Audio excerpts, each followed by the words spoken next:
In the year 1721, in a small rural region of Central Europe where life followed the same rhythm it had for centuries, a child was born under circumstances that would later trouble priests, scholars, and local officials alike at first. There was nothing remarkable about the birth itself. The boy cried, breathed, and slept like any other newborn. He was baptized according to tradition, recorded in parish registers, and given a common name that blended easily into the long lists of births and deaths kept by the local church.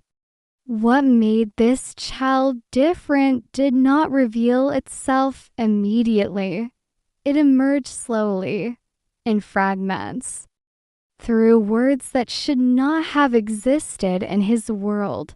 By the age of 3, the boy reportedly spoke in complete sentences with an unusual structure, using terms that did not belong to the local dialect or even the known languages of the region. His parents initially believed he was imitating traveling merchants or foreign pilgrims. Yet when questioned, he could not explain where he had learned these words. He simply insisted they were normal things people say. As he grew older, the gap between what he knew and what he should have known widened. According to church testimonies preserved in later transcriptions, the child described objects and concepts unknown to early 18th century rural life. He spoke of machines that moved without animals, of lights that burned without flame, and of distant cities connected by invisible paths of communication. These were not poetic metaphors. Witnesses described his explanations as precise, methodical, and unsettlingly confident. At the age of 7, he allegedly corrected a local blacksmith about the weakness of a commonly used metal alloy, suggesting an alternative mixture that would not be formally identified until much later. The blacksmith dismissed it as nonsense, yet when he tried the child's suggestion out of curiosity, the result was stronger than expected. Such incidents were rare, but each one left a mark. The boy's reputation spread quietly at first, carried through whispered conversations rather than public declarations. In a deeply religious society, unexplained knowledge was dangerous. It could be interpreted as divine blessing, demonic influence, or something far worse. His parents were advised to keep him silent, to discourage him from speaking strangely, and to bring him to confession more often than usual. Despite their efforts, the child continued to speak. One of the most disturbing aspects of his case appears in a document attributed to a regional cleric who interviewed the boy when he was around 10 years old. In this account, the child was asked where his ideas came from. He answered calmly that he remembered another time, one where the world was louder, faster, and filled with people staring into glowing surfaces. The cleric noted that the child did not describe this as imagination or dreams. He spoke of it as memory. When pressed further, the boy described events that would not occur for centuries. Widespread sickness moving rapidly between nations, Wars fought with weapons that could destroy entire cities in moments, and a world where information traveled faster than sound.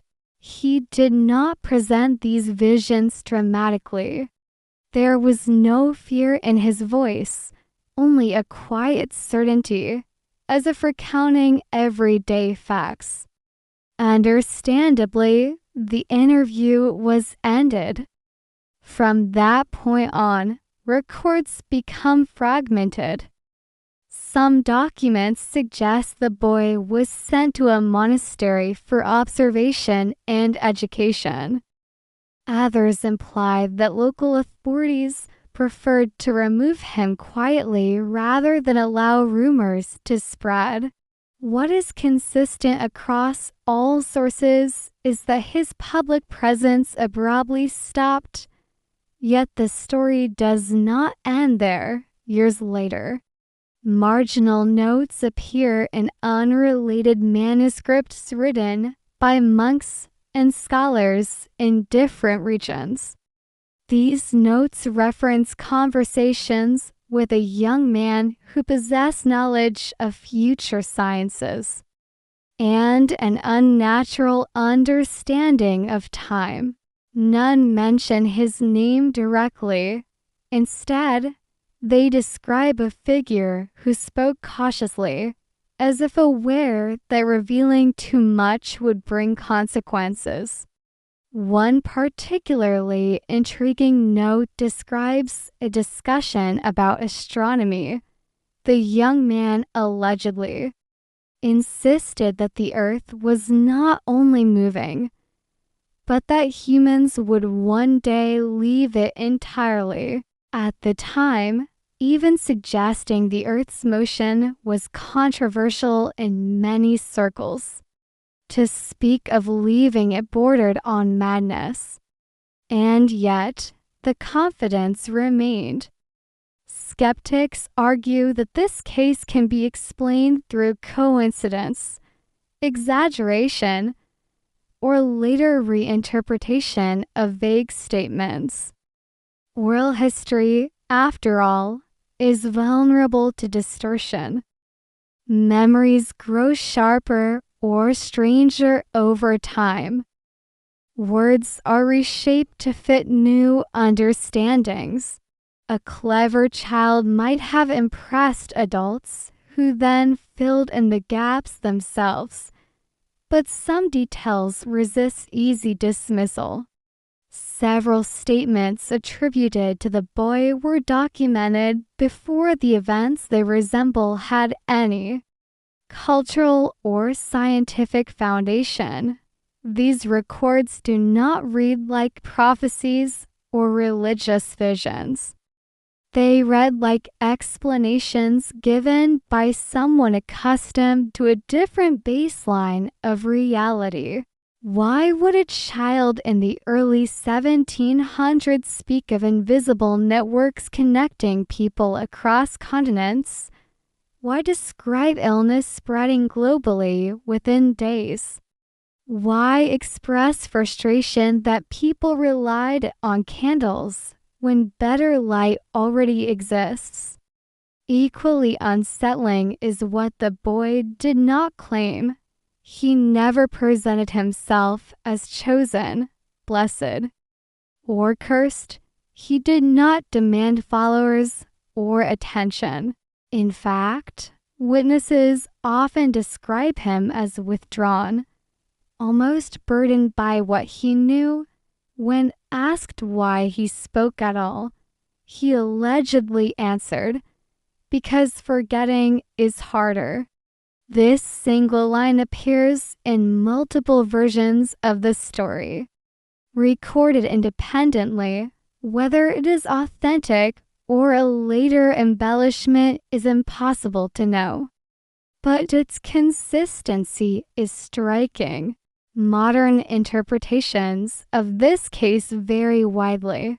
Some suggest the boy was an early example of extreme intelligence combined with imaginative expression.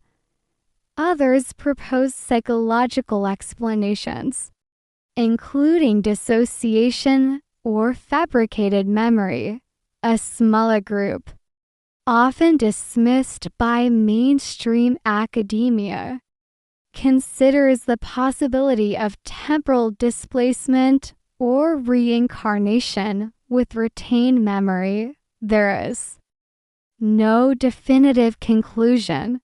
What remains is a quite historical anomaly, a child whose knowledge did not fit his century, whose words unsettled those around him, and whose disappearance left behind only scattered traces. No monument marks his existence. No official condemnation survives. Only whispers in the margins of history. Perhaps that is fitting. If someone truly were born at the wrong time, carrying memories of a future world, silence might be the only way to survive. And history, written by those who belong to their era, would have little space for someone who did not.